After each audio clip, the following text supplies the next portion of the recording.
ব্যক্তিগত জীবনে আমি নিজে সাংবাদিকতা করেছি।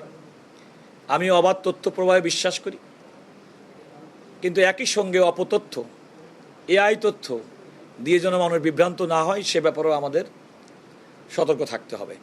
আমার এই দায়িত্ব পালনের শুরুতেই সিনিয়র আইনজীবীদের দিক নির্দেশনা, তাদের সহযোগিতা চাওয়ার জন্য আমি বিগত 3 দিনে আমাদের অধিকাংশ সিনিয়র আইনজীবীর সঙ্গে ফোনে কথা বলেছি এবং তারা জানিয়েছেন যে তারা অত্যন্ত এই নিয়োগে খুশি হয়েছেন।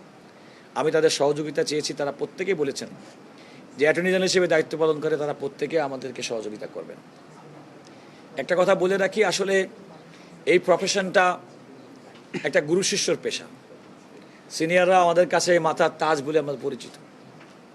আমরাও একজন সিনিয়রের সঙ্গে থেকেই আজকে নিজেদেরকে যতটুকু সম্ভব সমৃদ্ধ করেছি। এসব সিনিয়র যারা নিয়মিত আদালতে মামলা পরিচালনা করেন, যারা আইনজীবীদের মধ্যে স্টেক হোল্ড করেন, আমি তাদের সবার সঙ্গে যোগাযোগ করেছি দলমত নির্বিশেষে। আমি যেমন আমাদের মিস্টার প্রবীণ নিয়োগের সিনিয়র অ্যাডভোকেট জনাব কামরুল হক সিদ্দিকীর সঙ্গে কথা বলেছি, জনাব সালাউদ্দিন দোলন, আহসানুল করিম, ব্যারিস্টার শিশুর মনির, এহসান সিদ্দিকী, ইমরান সিদ্দিকী। আমাদের সিনিয়র অ্যাডভোকেট জয়নুল আবেদিন পার্লামেন্টের ব্যস্ততার কারণে আজকে আসতে পারেননি এবং আজকে যেহেতু আদালত বন্ধ তারা প্রত্যেকে বলেছেন যে তারা আসবেন, কেউ বাইরে আছেন, দেশের বাইরে। তারা আমার সর্বাঙ্গীন সফলতা কামনা করেছেন, তাদের কথাটা আমি বলি, এবং তারা সহযোগিতার আশ্বাস দিয়েছেন। এই অফিসটাকে অর্থবহ করতে গেলে আসলে আইনজীবীদের পাশাপাশি সাংবাদিকদের বিরাট বড় ভূমিকা আছে। ব্যক্তিগত জীবনে আমি নিজে সাংবাদিকতা করেছি। আমি অবাধ তথ্য প্রবাহে বিশ্বাস করি, কিন্তু একই সঙ্গে অপতথ্য, এআই তথ্য দিয়ে যেন মানুষ বিভ্রান্ত না হয় সে ব্যাপারেও আমাদের সতর্ক থাকতে হবে। আমি জানি একজন সাংবাদিকের পেশা, তার দায়িত্ব পালনটা কত বড় চ্যালেঞ্জিং। আমি একথা সম্মুখভাবে জানি যে এখন বাংলাদেশের পাঠক কিংবা দর্শক তাদের প্রত্যেকের অ্যাটেনশন থাকে আদালতে কি হচ্ছে। সুতরাং আদালত হচ্ছে বাংলাদেশের পাঠক সমাজের কাছে, দর্শকের কাছে আদালতের যে কোনো খবর, এটা কিন্তু তাদের একটা বিশেষ আগ্রহের জায়গা। ইতিপূর্বে জনাব মাসুদ এখানে আছেন।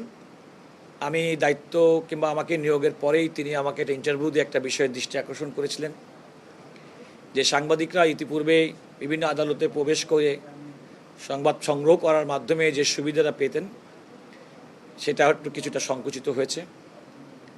আমি এই বিষয়টি সেদিনও ওনাকে বলেছিলাম। আমি এখনও মনে করি যে বাংলাদেশের মাননীয় প্রধান বিচারপতি অত্যন্ত বিচক্ষণ একজন ব্যক্তি এবং ওনার ভালো কাজেরও কিন্তু ইতিমধ্যেই উনি স্বাক্ষর রেখেছেন। আপিল বিভাগে ব্যাপক সংখ্যক মামলা নিষ্পত্তি হয়েছে। এই ব্যাপক মামলা সংখ্যক নিষ্পত্তির বিষয়টি সুপ্রিম কোর্টের পক্ষ থেকে একটা প্রেস বিজ্ঞপ্তি দিয়ে বলা হয়েছে। কিন্তু আমি বিশ্বাস করি যে আপনাদের কাছে যদি আপনাদের এই সুপ্রিম কোর্টের আপনারা যদি আরও তথ্য পেতেন তাহলে এটাকেই কিন্তু অনেক হাইলাইট করে নিউজ করতে পারতেন। আমি আপনাদেরকে কথা দিতে পারি যে মাননীয় প্রধান বিচারপতির সঙ্গে আমার আনুষ্ঠানিকভাবে এখনও কথা হয়নি। আমি নিশ্চিত আপনাদের এই কনসার্নটি, যেটা আমি ইতিমধ্যে অবহিত, সেটা আমি তার কাছে উল্লেখ করব এবং আমি মনে করি তিনি এটা অত্যন্ত যৌক্তিকভাবে এই ক্ষেত্রে আপনাদের সহযোগিতা করবেন বলে আমার বিশ্বাস করি।